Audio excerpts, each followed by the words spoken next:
Well, we're on our trip to Pennsylvania. We have about a 3.5-hour trip. Our mission is to find out how they are doing hydrofracking in Pennsylvania, and to visit various people and that are in the production process, as well as members of the Chamber of Commerce and some of the elected officials, and of course to knock on some doors and find out what's happening in people's individual houses. So it's going to be a great trip. Look forward to getting as much knowledge as I can about hydrofracking and bringing that back to New York State government. And in my car is some of my staff from my office. Taking the photo is Dana Levenberg, my chief of staff, and Sarah Rubin, works on all my communication, and Catherine Borgia, Westchester County legislator, is joining us too to find out more about the hydrofracking issue.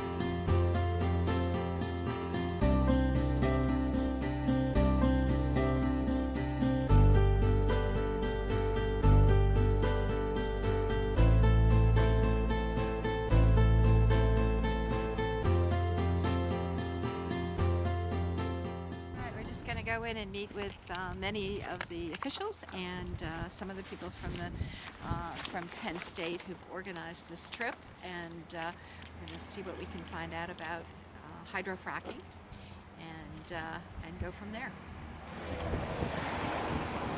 Well, we're just entering the Bradford County offices of the Penn State Extension to meet with various people that they pulled together to talk with us about hydrofracking.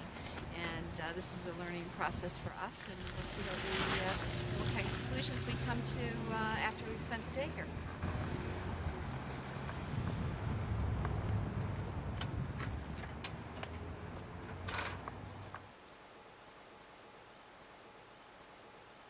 Hi, Mark. Welcome, Very nice Bradford. to meet you. Several companies are very active here. So in that respect, I mean, yes. But one of the things that some of our researchers revealed, that because our baseline economy here is relatively small compared to some other areas where we may have larger urban areas and larger vendors and providers, they may be benefiting from some of the economic activity that might escape us here. That's not necessarily a bad thing. It's just that's what it is. Right. So there are centers of activity that are also drilling centers, but also are commercial centers that are starting to build as well. Williamsport is what comes to mind. But quite frankly, the industry, the drilling for Marcellus Shale got its start in southwestern Pennsylvania, Washington County, down near Pittsburgh, and far into the state. Right. That's where the initial foothold appeared. And there's Are a lot they of activity active there. right now, Oh, sure. or Yeah, are they yeah. In still fact, actually, the western part of the state is becoming more active because the industry, because the profit potential is better, is moving toward regions where the gas is wet. Okay? The gas in this part of the state is considered dry gas, pipeline ready. It's almost pure methane. All right. The further west you go within the shale, Marcellus Shale,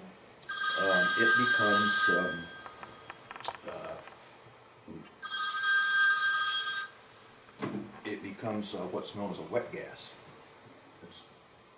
What that means is it has things like propane in it, butane, ethane, things that have value, but they need to be separated. Right, right.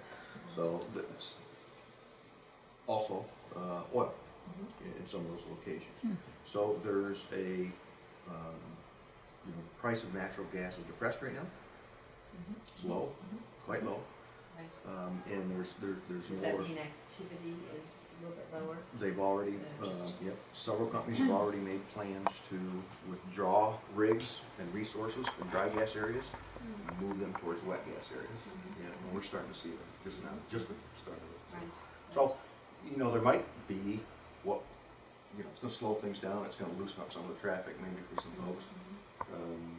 Perhaps slow the pace of development. But, listen, once it's in your area and you're a landowner, you're in business with them. So you want a better price. So you become part of the industry. We've taken some criticism that we might be too aligned with the industry, that we haven't been responsive to the average landowner. Well, we disagree with that considerably. I think we've got a fairly can document a fair amount of good that we've been able to, good as measured in preferable lease terms, in terms of education, to landowners across the state in an effort to help them. So when the lease guys came in Yep. and started going door to door, starting with the largest Yep. properties and Mhm. going out from that, did people feel just pressure that they, what was the feeling of the public? Were they excited because they were going to get some money from this, or did they feel like their neighbor's doing it so they need to do it, or did they give it? Because one of the things that comes out, was there a lot of consideration given by the homeowner, or was it just a quick salesperson at the door, and it was a quick turnaround, and they didn't even know when they got the lease whether they'd use it or not? Yeah, very, very difficult to generalize. Well, as the talk got on, it became obvious that something was afloat, and some people caught wind of that readily and checked up. And that's when our phone calls started coming, and then sort of became pretty obvious just from holding our meetings that people were chattering about people gas leasing. So I would suggest in a fairly rapid time frame, your knowledge of the situation and what was being sought after increased, and now keep in mind, for years it had been $1 or $2 an acre and hardly ever getting paid. Some people were paid, and so this next thing to come along, they're going to offer $5, and if they're going to pay, that's a big deal, all right? So it's not, there was some excitement there, there's no doubt about that. And by now we're starting to learn a little bit about the Barnett and what this shale is all about. So, heck, they're paying $5 and they're actually paying, they're cutting the check, well then, lease rates might have jumped up to like $65 an acre. And, wow, are you kidding me? Boom, people sign, okay? Well, I'm going to keep telling you the same thing, and I'm going to escalate that right up to $57.50 an acre, $5,750 an acre. Some people got upwards of $6,000 an acre. Not everybody, in fact, Yeah. the minority by a long shot. The horizontal fracking, The drill. hole, yeah. is it happening under their property anyway? Okay. They don't get anything for it? Yeah, there's two aspects, mainly this. You cannot obviously perform operations on a property you're not leased. Okay, you have to have it leased. And there is a vertical section of the well, and depending on where you're at, it's 5,000 feet deep, 4,800 feet deep, 6,200 feet deep before it reaches a kickoff point. In other words, that's where it starts to turn. They start to drill horizontally. Now, that bore cannot legally go underneath anyone that's not leased. Legally. Legal, that's right. Yeah, they got a really good idea where they're going. So this, you can't drill underneath someone that you're not leased. But there's nothing to say that your fracking activity, which would be the fracturing of the rock from pressure, couldn't Extend. trespass. Right. Okay. And there's really no precise way to gauge how far that effective fracturing will occur. Now, they have done some microseismic work, and what do I mean by that? They've placed essentially geophones, things that measure seismic activity, little earthquakes, in adjacent wells, and triangulate them so that they're at various locations, so that when a fracture occurs, that sound or that vibration that occurs is measured by 3 different known geophones at 3 different known locations, and from that sound they can triangulate where those cracks are. The industry does learn. The rock, the shale, has characteristics that might suggest that it or might lead to it fracturing uniquely than even maybe a mile away. I'm not a geologist, but these are some of the things I know that influence. Has anybody taken legal action of the 10%, 20%, whatever it is, that doesn't want to participate in this? Is there gonna any lawsuits from them? That somebody's under my ground and. Yeah, I can't help but think there must have been. There's it's fertile ground for attorneys. Take a look at the horizontal drilling and stimulation processes that have made shale exploration so successful. A drill bit is mounted on the end of the drill pipe. As the bit grinds away, a mixture of water and chemicals called mud is pumped into the hole to cool the bit and flush the cuttings to the Could you surface. just turn the lights? The mud also cakes on the walls of the wellbore, keeping it intact. Thanks. That's good. That's good. Similar to a vertical well, the hole is drilled to just under the deepest fresh water near the surface. The drill pipe and bit are then removed. Surface casing is inserted into the drilled hole to isolate the freshwater zone and also serves as a foundation for the blowout preventer, a safety device that connects the rig to the wellbore.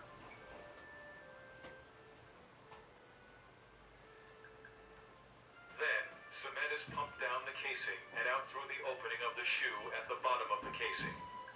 It is then forced up between the casing and the hole, sealing off the wellbore from the fresh water. The cementing process prevents any further contamination of the freshwater aquifers. The pipe and bit are lowered back down the hole to drill through the plug and cement, and continue the vertical section of the well to approximately 500 feet above the planned horizontal leg.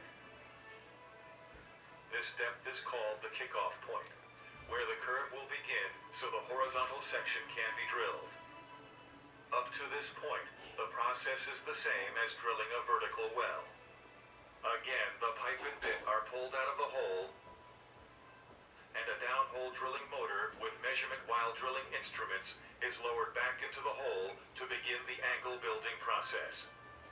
The distance to make the curve from the kickoff point to where the wellbore becomes horizontal is just under a quarter of a mile. Once the curve is completed, drilling begins on the well's horizontal section, called the lateral. The pipe used to drill the well measures 30 feet in length and weighs approximately 495 pounds each. It takes over 350 pieces of pipe weighing nearly 87 tons to drill a 10,500-foot well. At various stages of drilling, the pipe is taken out of the hole for tool and bit changes and put back in. This process is called tripping pipe. When the targeted distance is reached, the drill pipe and bit are removed from the wellbore one last time. Production casing is now inserted into the full length of the wellbore. Cement is again pumped down the casing and out through the hole in the casing shoe, forcing the cement up between the casing and the wall of the hole, filling the open space known as the annulus. Casing the well is a very important process because it permanently secures the wellbore and it prevents hydrocarbons and other fluids from seeping out into the formation as they are brought to the surface. At this point, the drilling rig is no longer needed. And it goes. A temporary It's like 30 wellhead days is in South installed, or and the whatever. location is prepared for the service crew who will perf, frack, and prepare the well for production. The first of these steps is to perf, or perforate the casing. A perforating gun is lowered by wire line into the casing to the targeted section of the horizontal leg. An electrical current is sent down the wire line to the perf gun and sets off a charge that shoots small holes through the casing and cement, and out a short distance into the shale formation. The perf gun is then pulled out of the hole. Next, because the shale is tight or compressed, the well will have to be fracked. Known as hydraulic fracturing, this is a process where water, sand, and chemicals are pumped into the wellbore and down the casing under extremely high pressure. As the mixture is forced out through the perforations and into the surrounding rock, the pressure causes the shale to fracture. This creates a fairway connecting the reservoir to the well and allows the released gas to flow to the wellbore. Next, a temporary plug is placed at the heel or left side of the first stage frac. The plug closes off or isolates the perforated and fracked section of the well bore so that the second stage section of the horizontal leg can be perforated and fracked. Tight reservoirs do not contain natural fractures and therefore cannot be produced economically without hydraulic fracturing. The permeability is increased by providing pathways through which gas can flow more easily. With advancements in technology, multi-stage fracking has become the standard for tight gas reservoirs. This process of perfing and fracking can be repeated several times to cover the entire horizontal distance of the wellbore. Once fracking is completed, the plugs are drilled out, allowing the gas to flow up the wellbore.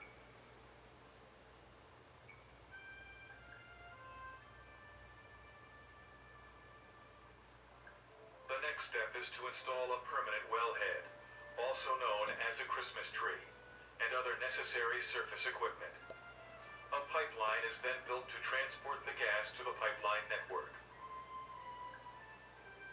As field development expands, additional pipeline infrastructure is built. Thanks to the vision and persistence of those who have perfected these new technologies, shale plays across the U.S. have become an innovative and highly productive source of new energy for our country.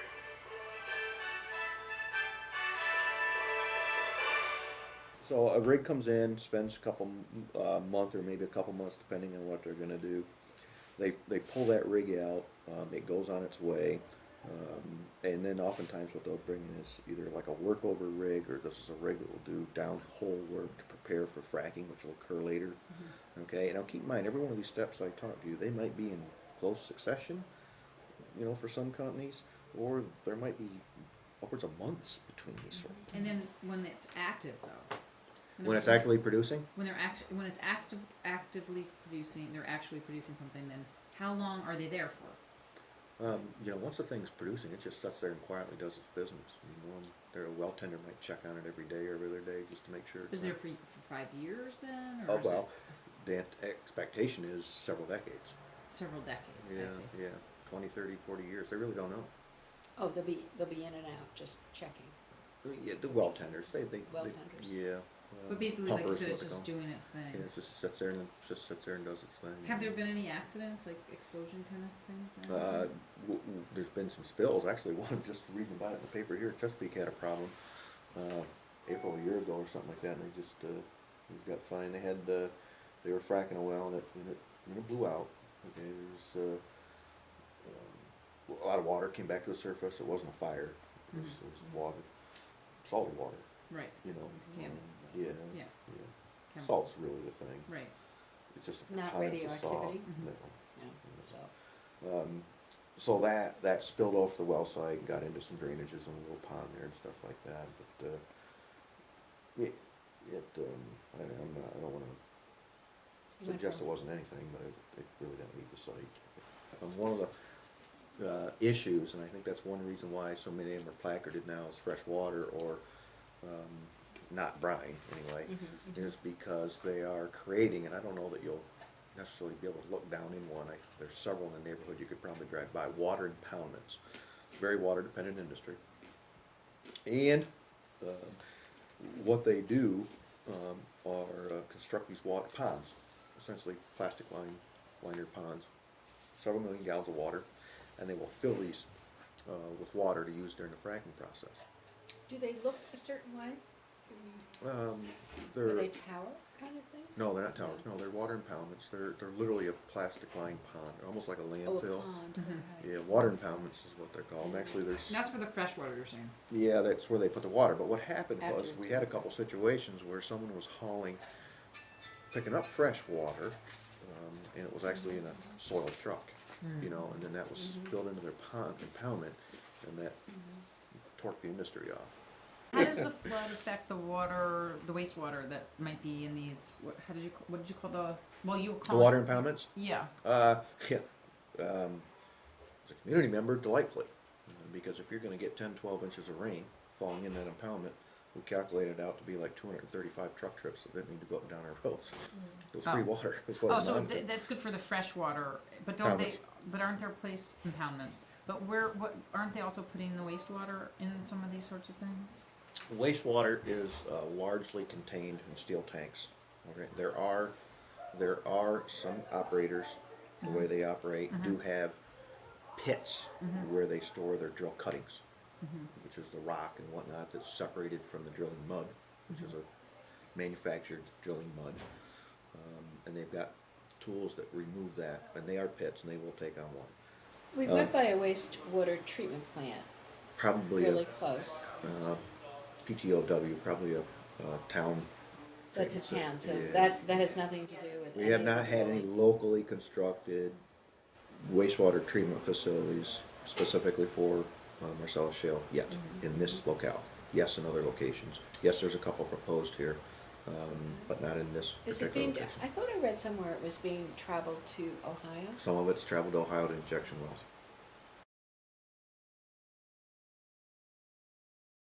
I was working, I know Wyoming County, which is You drove south through it of coming here. here. We did, right, Oh, okay. yeah. We have about 28,000 people. And we've had In the whole housing county? yeah. Okay, I know, we're Our just county, saying such a- our county We're about is a about a million. third the size of Bradford. Okay, So anyway, we've had housing shortages in our county for a long time. We don't have adequate Section 8 housing. We have substandard housing that a lot of people, working families live in. It's very sad. So before Marcellus Shale, before we knew what it was, I was actually working on a housing project in my township. The idea was to free up some homes for these primarily widows living on these big farmhouses, hardly able to afford to live there. And their children, because of no jobs here, all out of state. So you have older women, 80 plus years old, who are fairly able to get around. The community I live in is so much different than the community on the other side of the county we used to live in, because there you were 80 and you sat in a chair. Where I live now, you're 80 and you're driving, you're working in your garden. I mean, it's a totally different community, even though it's the same county. And so I wanted people? different attitude. That other community we lived in was closer to Luzerne County, and a lot of those people moved up, and it's kind of city dwellers, you know. And these people were farming women, you know. They were used to being active. They were out in the barn throwing the hay, and you know, their husbands passed away, their children, grandchildren, all out of state, very far distances, North Carolina, Arizona, whatever. And I saw them struggling to stay in those homes, and it just broke my heart, really. So our township had some property that they had to do something with it. There was a school there that we inherited with the property, built in the 1800s. It was the old school that served the community, and it was falling apart. So the original idea was to restore the school and put housing in there, and it didn't work out because the building had problems. So we ended up tearing it down, and we're supposed to break ground shortly on this project that I've been working on since about 2005. We couldn't get it funded, we couldn't get it funded, we couldn't get it funded, and then through Marcellus Shale and the emphasis that got put on housing needs, we got it funded, because it was already a project that was already, you know, trying to move forward without money. So we got it funded, and we're going to break ground shortly, and we're gonna free up 20 homes that were older people living in them, and those homes will come up for sale for these younger people with their families who can't find anywhere to live. It's very sad what's going on in our community right now. I get calls regularly from, So how did the shale get into that? because of the housing shortage, our state addressed the need for housing. All right, if somebody has a lease and then they sell their property, instead of selling the lease necessarily with the property, the person who is leaving takes the lease with them to continue to make money from it. And I think sometimes the title is not actually, you know, with the town clerk's office or title company or whatever else. Down the road is gonna be an issue because you can't get copies of the gas leases from the gas companies. Right. And the Yeah, buyer, right. let's say we're 20 years down the road and the Right. gas has been severed, and we don't have anything in our legislature that requires them to record the lease. They record, Right. they record a memorandum, which says that there is a lease, but even as a property owner, you're hard to get. I got a copy of mine from my gas lease from the company that I signed with, but I don't think I have the original with their signature on it. I have my original signature. That's how And mine the is, courthouse, some courthouses will record a gas lease without original signatures, some won't. You know, is there greater turnover rate after all this production was going on? Are the values of properties going up, down? Well, I'll speak to that. The value of just land, raw land, if you included the gas rights with it, probably has gone up 4 to 5 times. It used to be selling for 2,000 to 3,000 an acre in our rural county for, say, a 100-acre parcel. Now it's 10 to 12,000 if the gas rights go with it. Without the gas rights, it's 5 to 6,000, so it's doubled. But that's raw real estate land. Housing is trending up. Our rentals have tripled to quadrupled. They used to be 400 to 500 an acre, or a house. Now it's 12 to 2,000 for a single family. Even a mobile home will rent for $1,200 a month. One of the things that I'd heard was that there were people in, I guess maybe in mobile homes, that there were a lot of mobile homes, so there, that might have been where some of the increased enrollment was coming from, and some anger towards Yeah, I don't people think not that's paying as their big an way. issue. I don't know. Has enrollment gone up? Enrollment has gone up. I don't know about this year, but 2 years ago was when like the real influx of workers was occurring. And I think Wyalusing School District had like a net increase of 60 students, which is significant for a small Okay, yeah. school district. And the thing that was probably the most problematic for the school district is a lot of those students required special plans. I forget the name of them. They're through BLAST. Yeah, individual educational, EIPs or. IEPs, yeah. And so the costs associated with developing those plans and coordinating and managing them is really significant. And so that falls upon the school district to bear those costs. That was a very significant change. And so then you're also increasing the attention of more personnel within your school system to address those plans. And we're one of 12 agencies of the Commonwealth of Pennsylvania that are designated as heritage areas. And the idea of the heritage areas program, I think New York has a similar program, but there's some distinctions. We operate under the Pennsylvania Department of Conservation and Natural Resources, and we're one of 3 major regional landscape programs that DCNR runs. One is greenways, so like river corridors and trails and that sort of thing. The other is conservation landscape initiatives, which are looking at scenic landscapes and the preservation of important lands, opening those lands up for public use, that sort of thing. And then the Heritage Areas Program, which is the oldest of the 3. And the idea is to identify an industrial theme. So each one of the heritage areas identifies some industrial history that they connect to. What we have seen, some real major impact insofar as some of those, scenic landscapes and those vistas.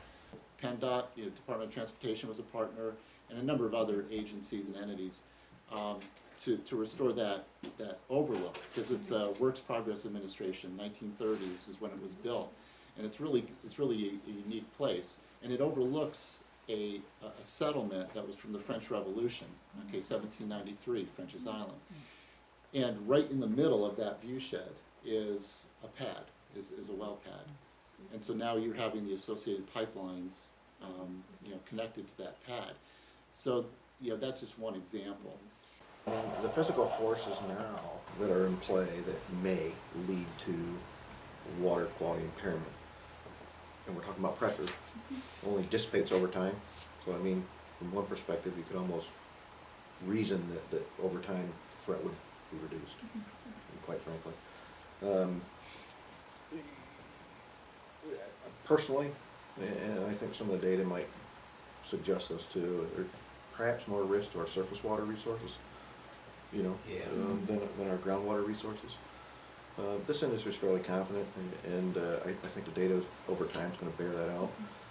It certainly has. Fresh water is so limited at this point. Around the world, it's limited supply. Yeah, but not here. The amount of water they're using here relative to other uses that we, as a community, use it is pittance. Has the issue of knowing what the companies are using, come up, like what kind of chemicals? Because I think if New York does this, that, the governor said that he is going to require the companies to identify the chemicals that you're using. I don't know what at the end of the day we would say, we won't let you use these chemicals. And I don't know what would happen. But is there a movement here to, you don't really know what they're using. Our They do DEP publicize has it. that information. It's not they do. public information, but the They do. DEP has that information. And Okay. myself, Mhm. someone who lives 400 feet from 3 wells, and I have a water well. I test my water for TDS every day.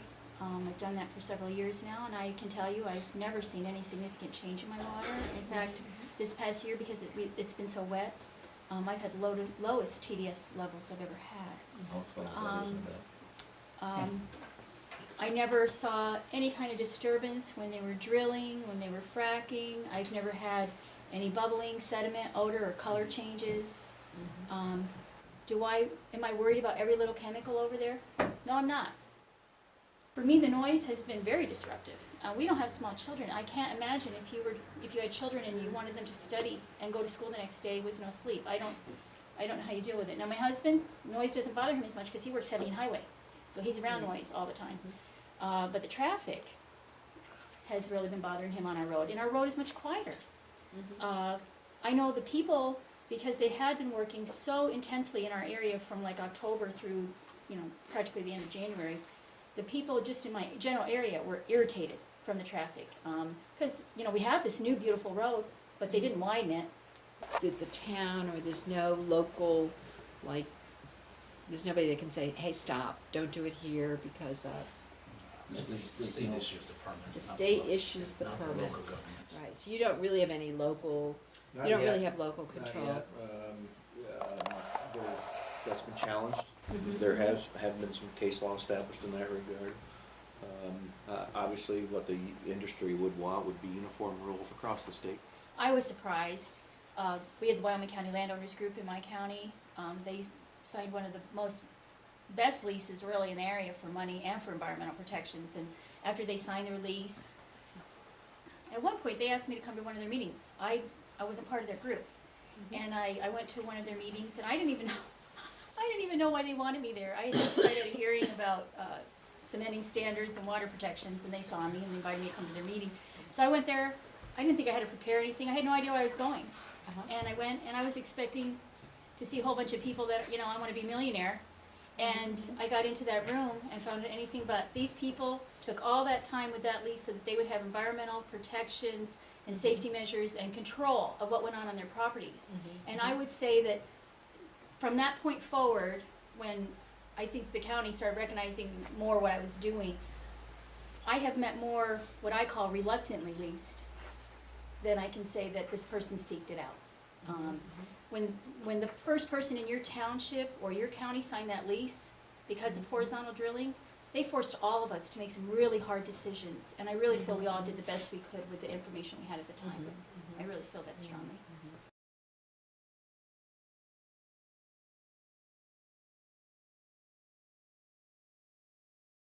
On this issue, where do you, what are your constituents saying? And Well, I think it's, overall, I think it's gone pretty well over the last few years, considering that this industry is huge and it just kind of converged on the county all at one time. If you take that in consideration, I think the county's responded, the citizens and the governments and guys like Mark and business people like Bill have done a pretty good job overall. And I think a lot of people they're pretty well used to what's happening. Like Mark said, they've got there's a few people that are very against it, and they're generally attend our commissioners' meetings to voice their concerns on a weekly basis.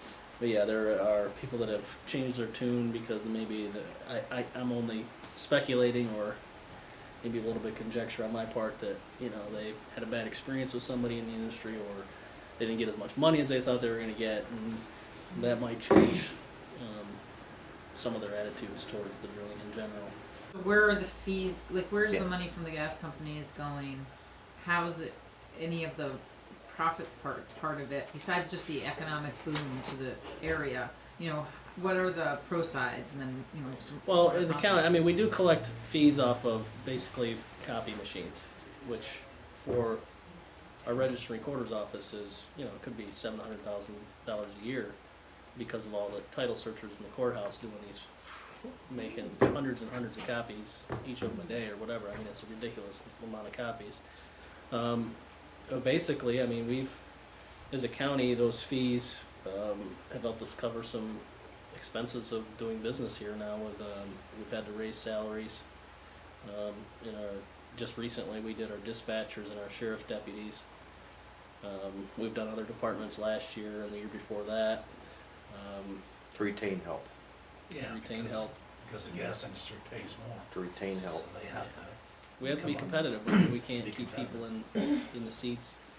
And other things like increases in dispatching and technology that we have to change, and but overall our county employees have done a lot more in the last few years than they've ever done.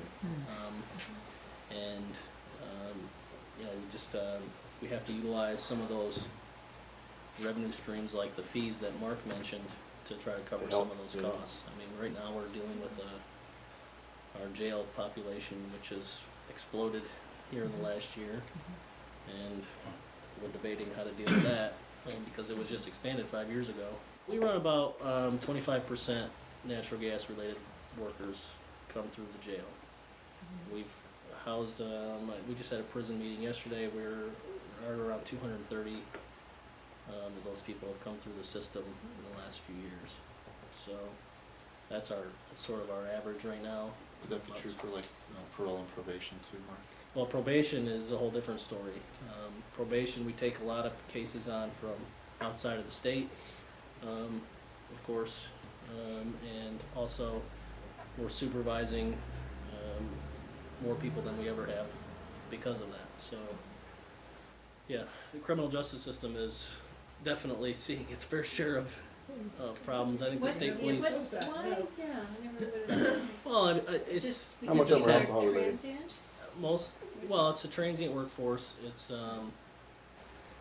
just a lot of people coming into the county. We have already had a huge alcohol problem in the county. This has certainly added to that issue. But I think our jail is about 60% alcohol related. Because they're coming in from Elmira and Wilkes-Barre and all, they stay farther out, but when you bring in a significant increase in the workforce, because they're coming from out of the area, they are hard local people, but a lot of them came from out of the area. More people is more crime. I mean, it's a percentage. I can pinpoint the companies that have people in the county jail. And I can pinpoint the companies that are here operating that have never had anybody through the county jail. So the background checks, the kind of work that the companies do up front makes a big difference.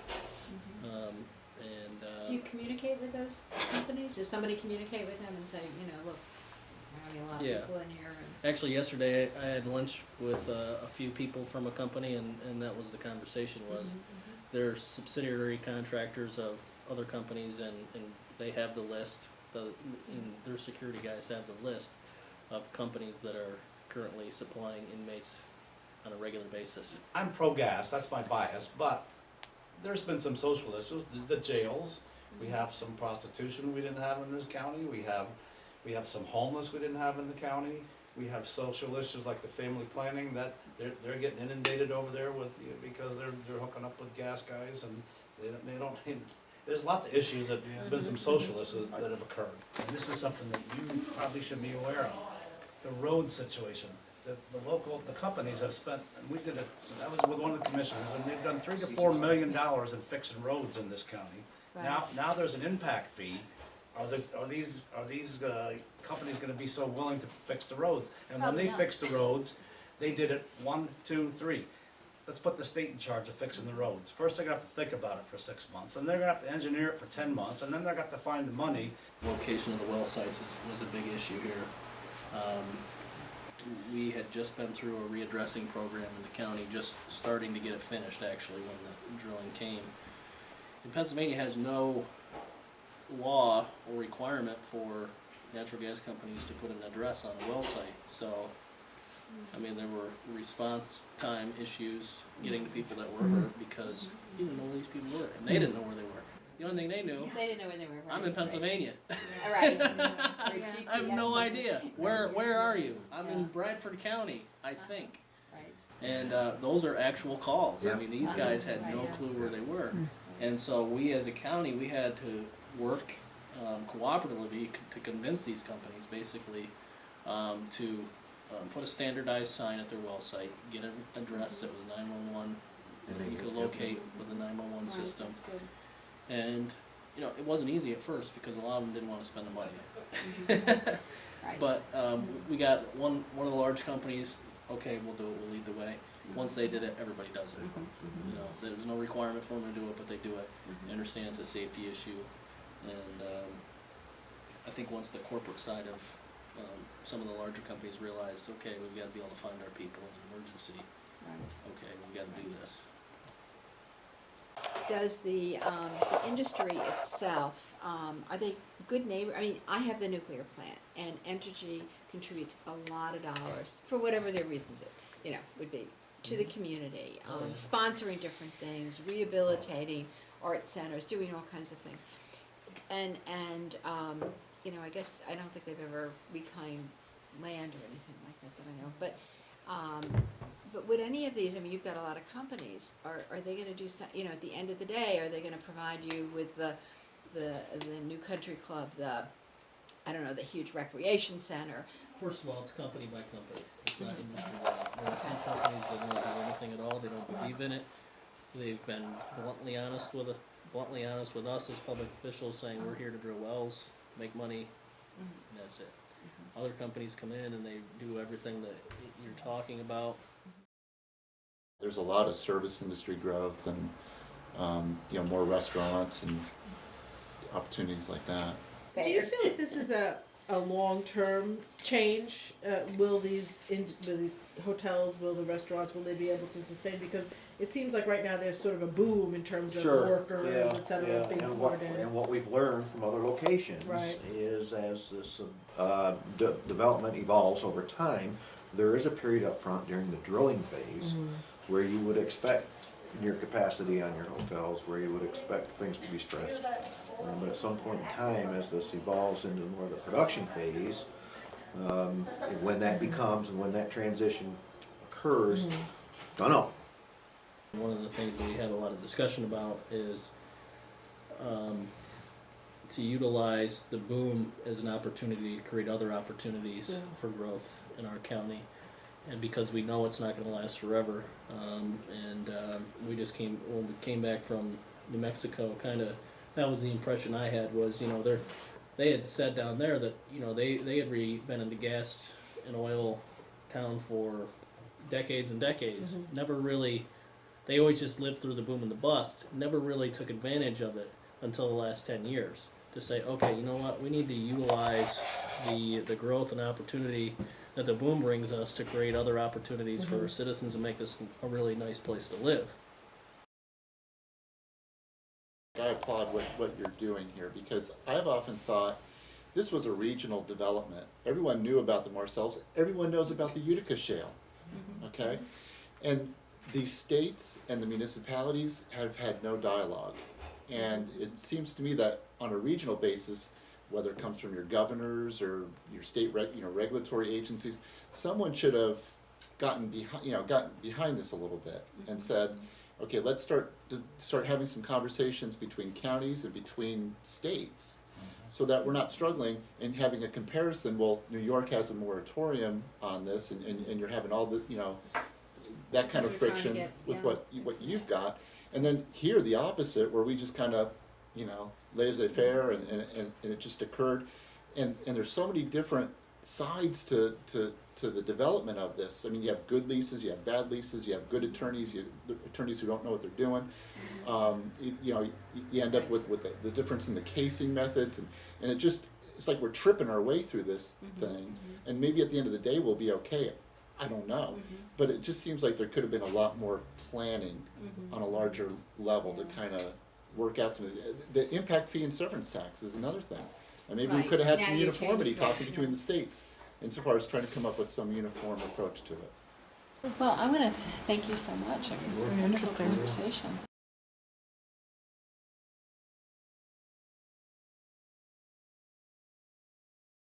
Had you heard anybody else having problems, or neighbors, or? I was the first one that had any health issues, but most people in this area don't drink the water like straight. They'll boil it and cook with it or shower in it because it's got sulfur content and some iron in it. So our water had a titch bit of a smell.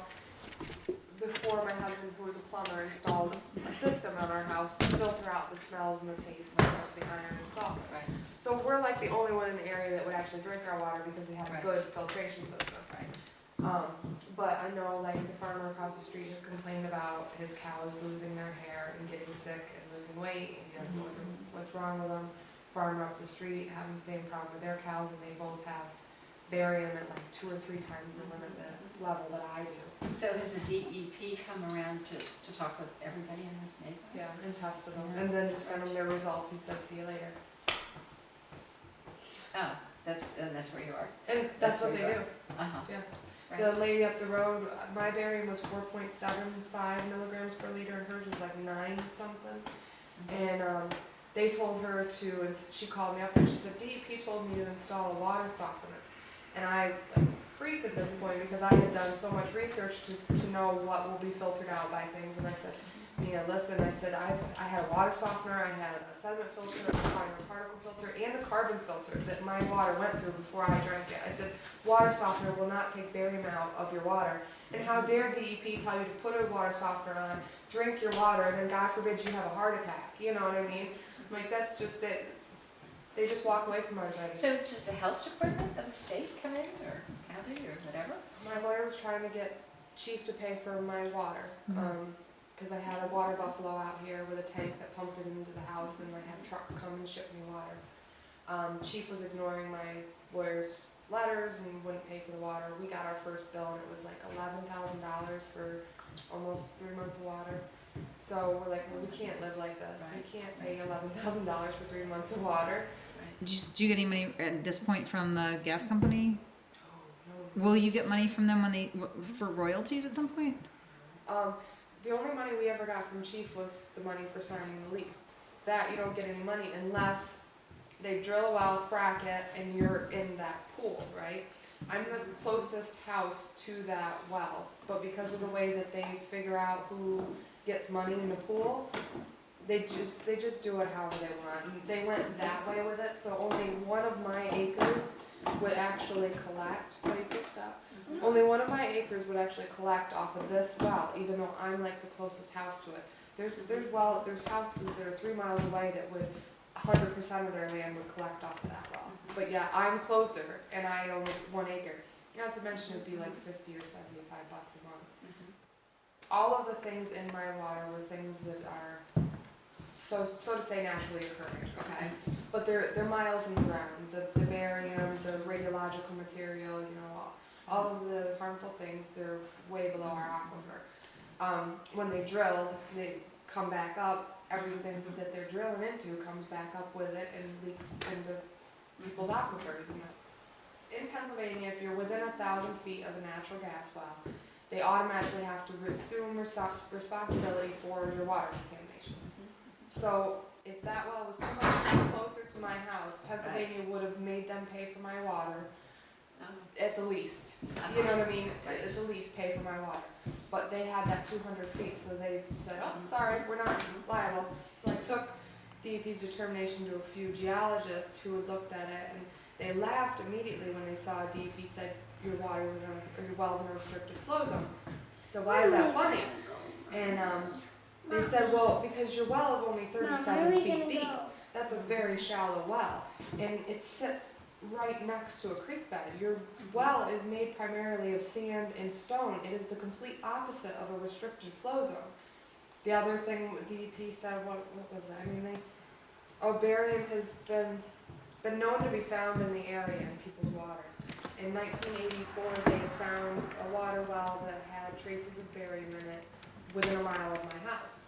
So we took the GPS coordinates of what DEP said this house was close to mine, And it turns out it's in Forksville, which is about a 35-40 minute drive from my house. Okay. But yeah, DEP was trying to claim that it's right next to my house. I mean, it was just bogus, the way that they handle it. But Richard Adams, who was the chief advisor for Chief Oil and Gas, used to be director for DEP for 25 plus years. The barium's still in my blood and in my bone, and they said that it probably will be there. The barium and the lead, I guess, don't leave, so that's there. And they said there's concern, like when I'm pregnant, because you do pull things from your bone, so that's a concern. Right now, fine, physically, mentally, no.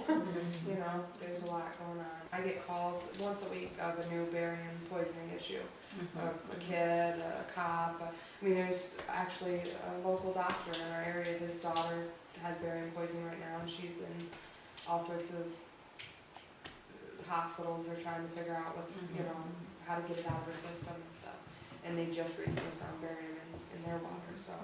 There's tons of us popping up, but it might be a couple of years before we can get enough of these barium cases together. Right. And nobody knows enough about it, really, because nobody's experienced this in people's water.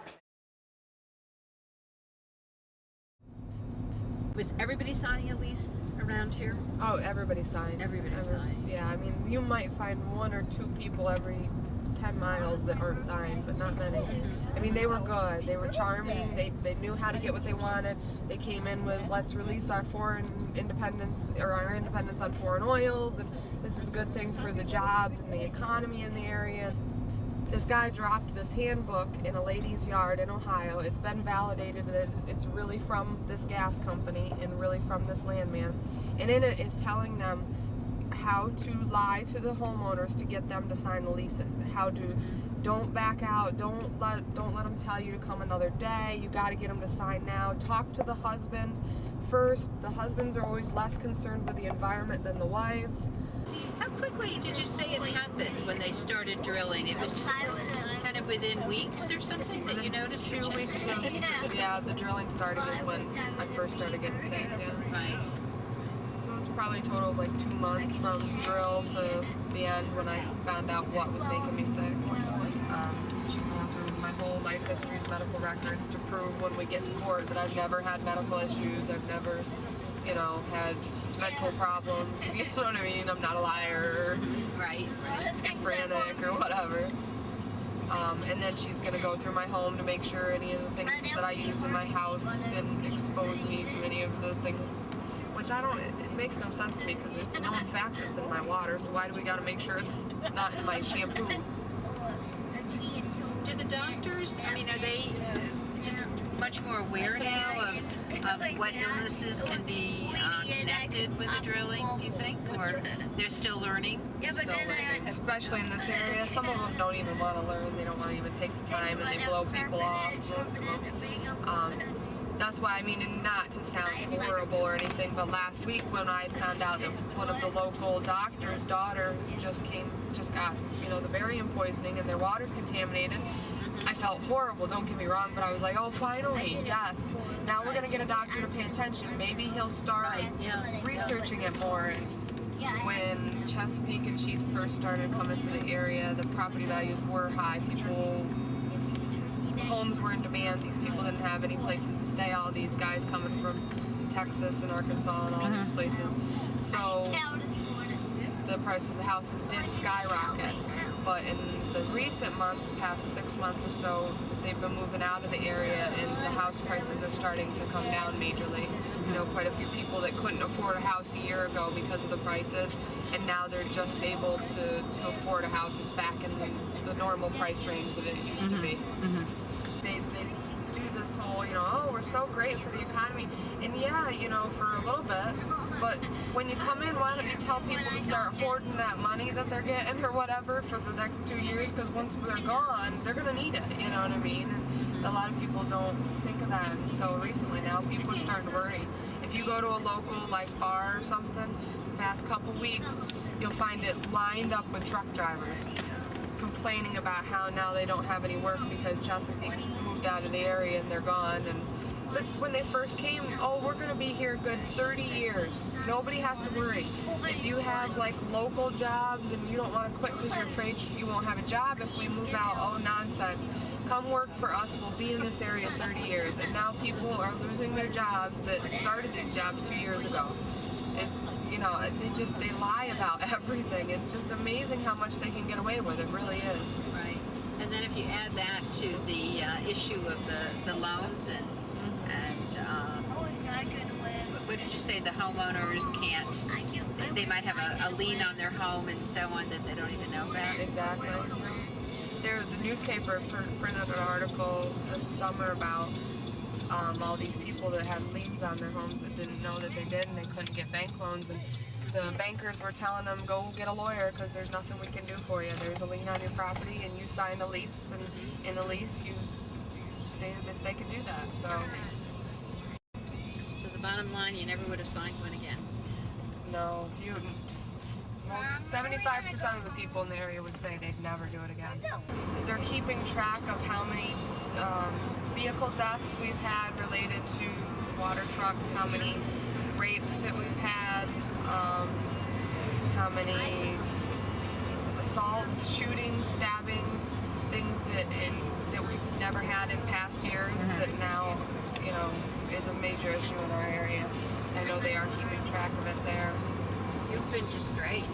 It's really, it's been a marvelous opportunity for us to learn about what's going on here in Pennsylvania. I'm glad. You're part of it. I mean, what happens to individual people in their homes and property is really very important to us. Well, I hope New York State does something. I can't say that I believe that they're going to keep it out, but maybe New York State will do something better with the regulations and the, you know, I don't know, the people, protect the people a little bit more, you know what I mean? Because this shouldn't happen. What I'm dealing with, this shouldn't happen. With the money that these gas companies make, they do something and screw something up. Pay for my property. I want you to pay for my medical bills, pay for my water bills, and buy this property for what it was worth when I first had it. And then I'll walk away. I'm done.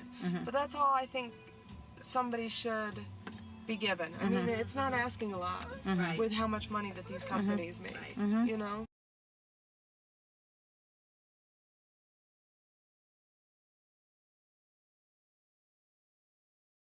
So what are you doing? What are you studying? Well, I'm looking at the health impacts of natural gas operations on, you know, how it's impacting people. And part of my work has to do with helping healthcare professionals know what to do when, you know, they're kind of faced with a situation where they think somebody's symptoms may be related. The field of medical toxicology is really complicated, complex, multi-layered, and there's kind of many variables in it. And so part of what I'm trying to do is to piece out some of that and kind of solve some of the puzzles and make it more, you know, mainstream and come up with like algorithms and protocols so that we're all following the same, you know, clinical kind of standards of care. Let's, you know, So you're reviewing Crystal's case and others too? Yes. Right. And Yes. see if the commonality of it. The commonality, but also, you know, what happens is that a lot of healthcare professionals that are, you know, especially like, I mean, not even just in rural areas, even in kind of very specialized areas, they might not necessarily know exactly kind of what to order or how to interpret results, you know, that they get. And part of what I want to do is to kind of do some of that legwork for them and to share that with them, you know, so that they would know what to do sooner and how to help their patients. You know, Has this not happened in other states? Have they not done studies at all, health studies? Are you finding any of those? The short answer is no. 35 states, 33 to 37 states that have done this, none of them have, you know, really ever done any studies. The one you know, beacon of light was in Colorado, where the Colorado Department of Public Health, Colorado School of Public Health did a health impact study, a 7-year health impact study, and they finished the phase 1. They introduced it to people. They were really trying to kind of garner a lot of conversation between the community, the industry, the county health. But the second phase of their study was axed, so they never managed to kind of like carry the project through and finish it. The most recent one was a study that came out of New York. Actually, it was the Bamberger-Oswald study, where they looked at human health and animal health. And they had 24 cases where they could show that essentially kind of animal health was impacted by drinking water that was contaminated by wastewater, like kind of flow back. And that's also one of the kind of most recent studies that have been, very, very helpful in terms of essentially kind of showing us the next step. But this is one of those things where you need kind of collaboration of different sectors of society, public health, and sector, the Department of Environmental Protection, needs to be helping out on this. The regulatory agencies, like EPA and ATSDR, and they've actually been very helpful in terms of trying to kind of really reach out to people who need help. And if anybody has problems, they should really kind of call the tip lines, and solicit their help, because the more this is all documented, the more it can be kind of tracked and hopefully work towards a registry of some sort. Right. And maybe resolve the problem so we don't have them in the first place. And maybe resolve the problem, which of course there's a really easy way of resolving the problem, which is not even have the process in the first place. Thank you so very much. I had a very interesting day in Pennsylvania, hearing from a lot of different people on the issues of hydrofracking here in Bradford County. And as we leave, we know that we'll go back home and review all of the information that we've gathered. We're willing to share that, obviously, with anybody who's watching this program. And I would encourage you to call me at 914-941-1111 with your thoughts on hydrofracking. And after listening to this, if you feel that we should go forward with this in New York State, if we do, are there parameters, or should we decide that this is something that we don't want in New York State? So I look forward to continuing our conversation and dialogue on this very important issue of hydrofracking. Thanks so much.